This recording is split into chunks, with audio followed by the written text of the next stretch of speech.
इसके बाद मैं जो नाम आपके सामने पेश कर रहा हूँ,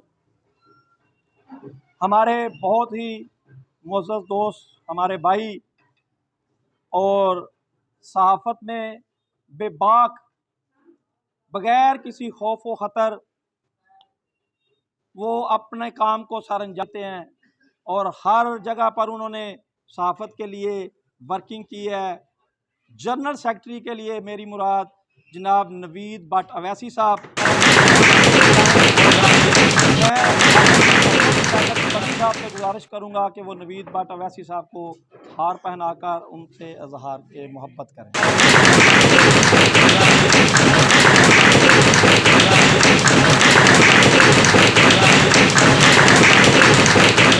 सहाफ़त से वाबस्ता होने वालों के नाम, उन सहाफ़ियों के नाम जो अपनी जानें ख़तरे में डालकर आवाम को हकीकत से बाखबर रखते हैं। आंधियों, तूफान, चलती गोलियों, झुलसते रेगिस्तानों और सर्द पहाड़ों पर अपना फ़र्ज पूरा करते हैं।